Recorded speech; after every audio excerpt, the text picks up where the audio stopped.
I'm picking up my Nintendo Switch in less than 3 hours, and yet I'm strangely calm in episode 137 of Shiren the Wanderer. Hidely hoo, Wanderers! We're finally gonna do it. I'm gonna start my Tainted Path run. I'm just gonna run back to my storehouse real quick here and grab a couple armbands. While I do that, I want to tell you real briefly about Breath of the Wild because I'm about to pick up my Switch. It's the morning of the 3rd. It's about 7:30 here, and Best Buy opens at 10. So I'm just gonna make an episode real fast, and then I'm probably gonna be playing Zelda for the next couple weeks, so I won't have time to make an episode. It's been a long time since I played Shiren, and mainly that was just due to me not being in the mood to play the game. Let's see, I should probably find Smith's Apprentice. Oh wait, no, I already came through here, never mind. Sorry about that, honey. Alright, let me just grab the wagon and finish this run.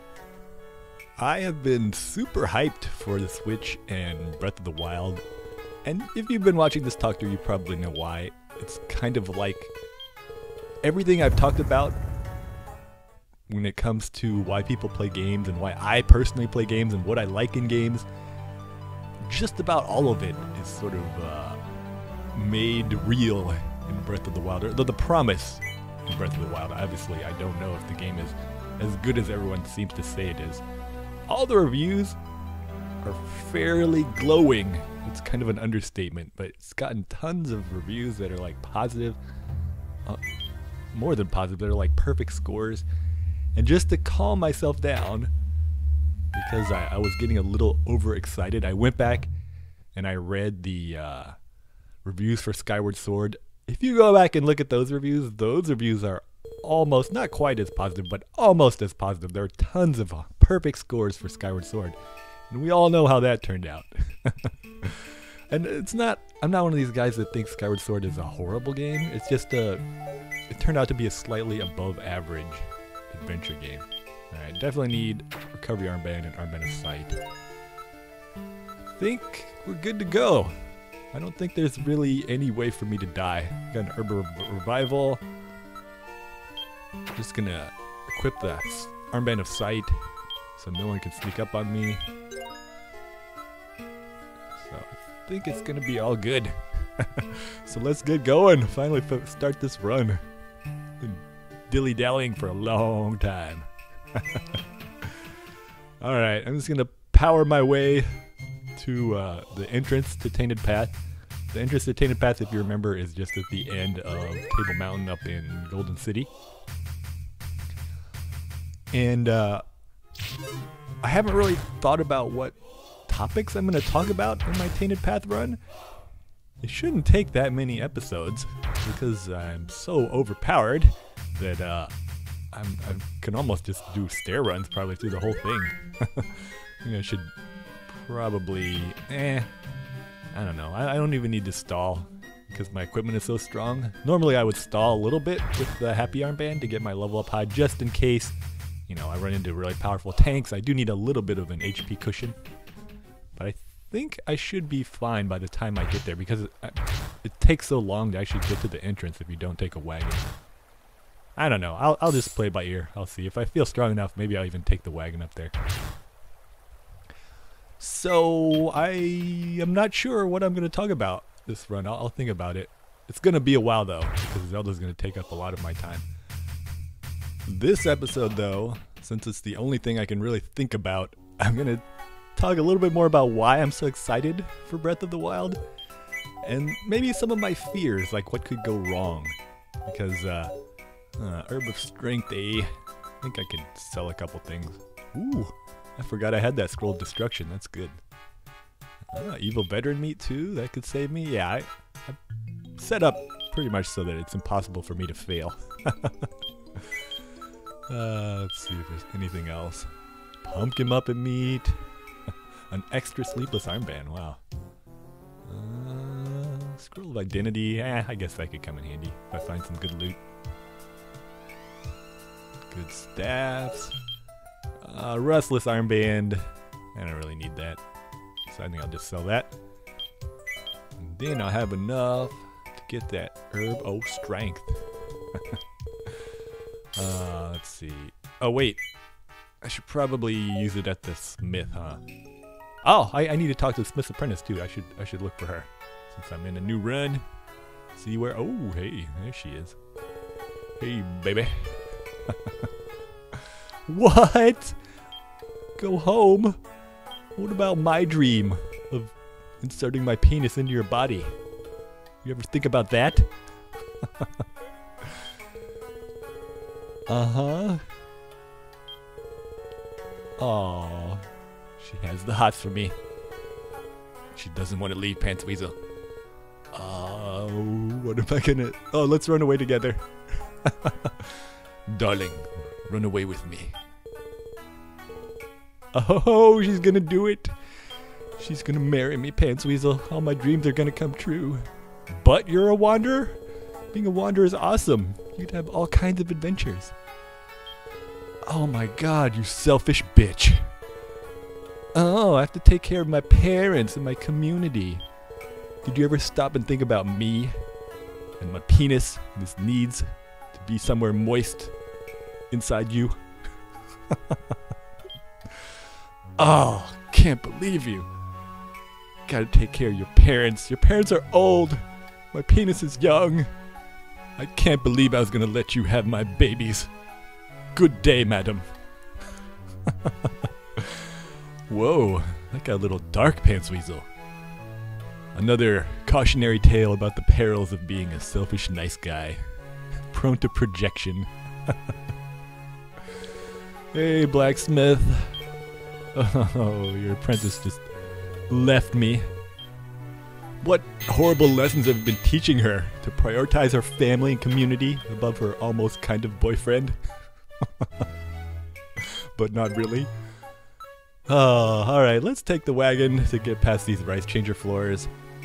I guess, what do I have, 50 HP?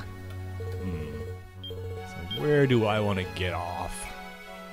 I guess we could go all the way to Golden City. But, I don't know. That would make the run more exciting in the beginning, but I think we're going to take the scenic route. We'll just go to Mountaintop Town. And then I'll be guaranteed to have enough hit points so that I won't die horribly to a tank. None of the equipment I'm carrying is like super unreplaceable, but it's pretty heartbreaking to lose a lot of equipment. Like the stuff that I have.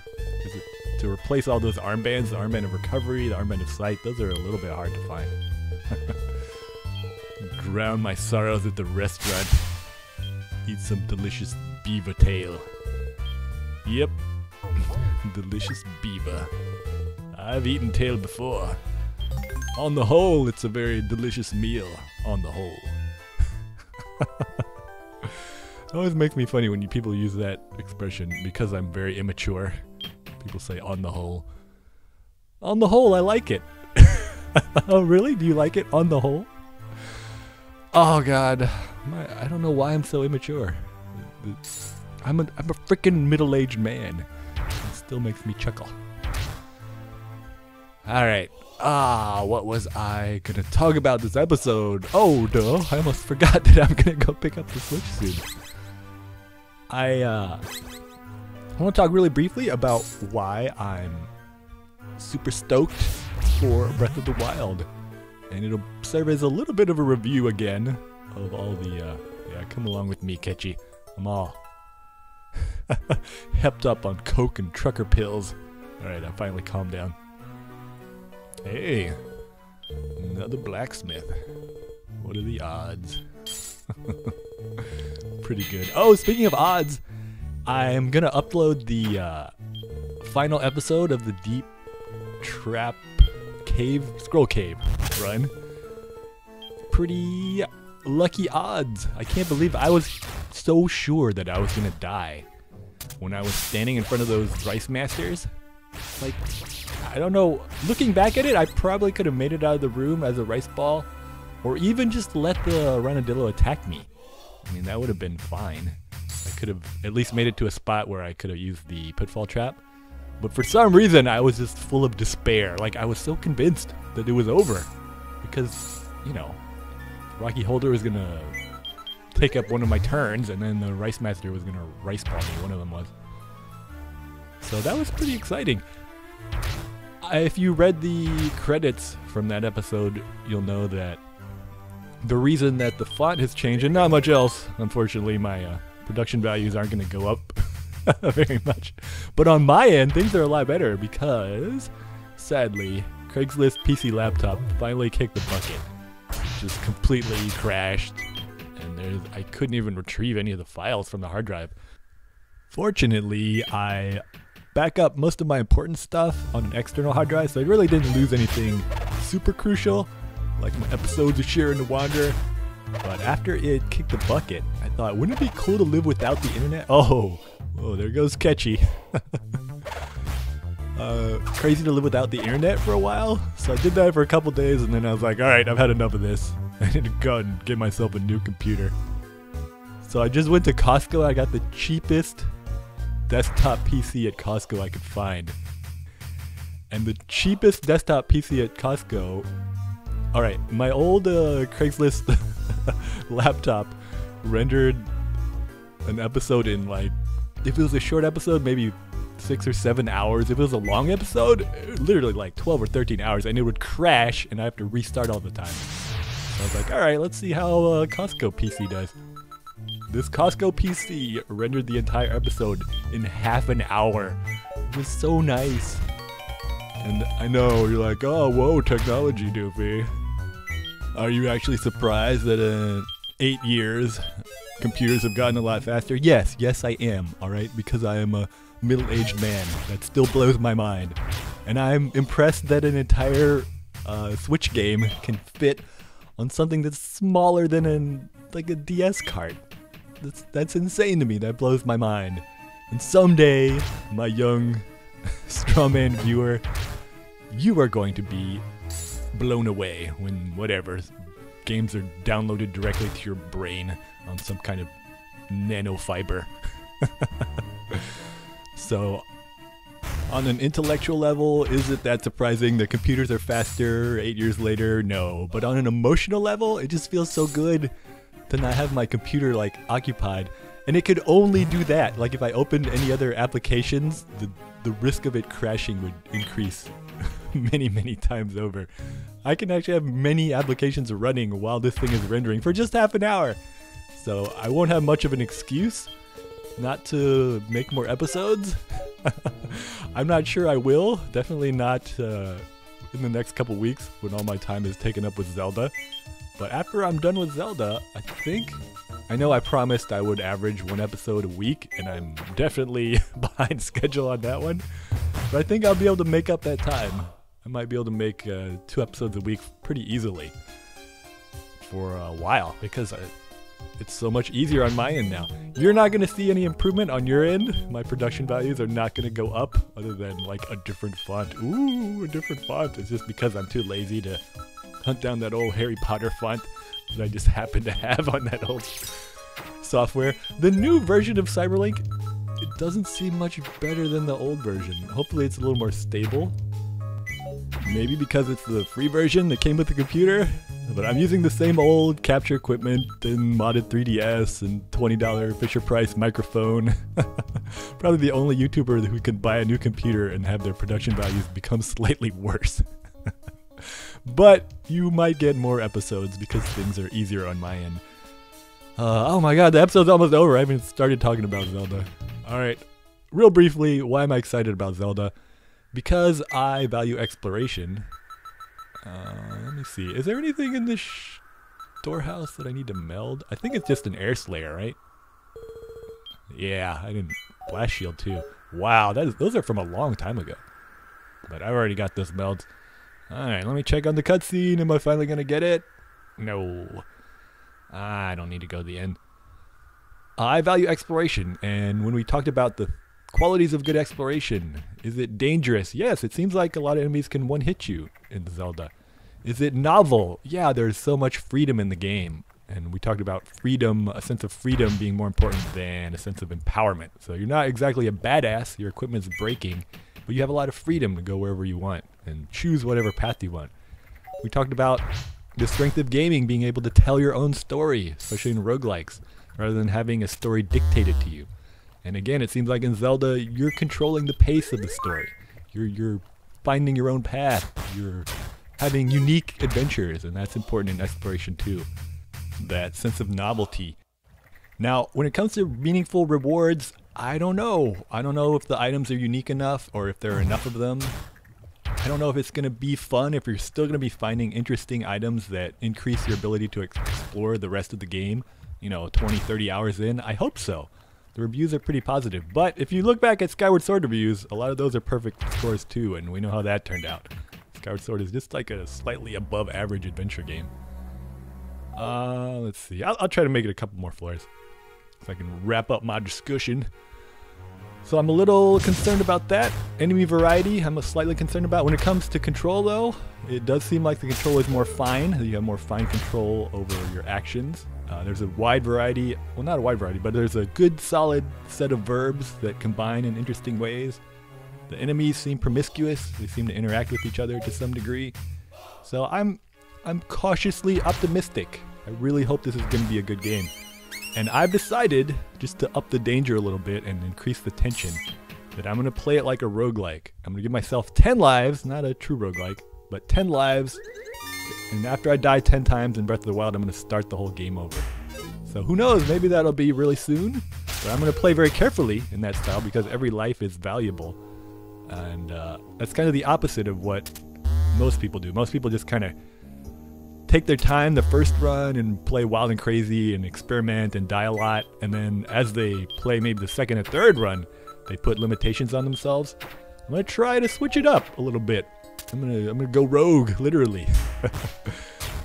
I'm not going to live stream it, but I think I will record it and possibly upload it to another channel. It's going to be a while. Oh, let's see if I get this Daredevil meat. Ho ho ho, yeah. Do do do do do do do do do. Now I am officially invincible. I can just eat this if I ever get hurt. So I'm excited. I hope it turns out to be good. It's going to be several weeks before I make another Shiren episode because I'm going to avoid YouTube to try to prevent myself from being spoiled. And but maybe in a few weeks I'll give my impressions of the game. Hopefully I'll have even beaten it by then. Whoa, another one. Alright, this is ridiculous now. I'm really hopeful that this game will turn out to be good, that it'll be the ultimate exploration experience that everyone seems to be saying it is. And hopefully my semi-roguelike playstyle will really give me a sense of danger and tension with every life.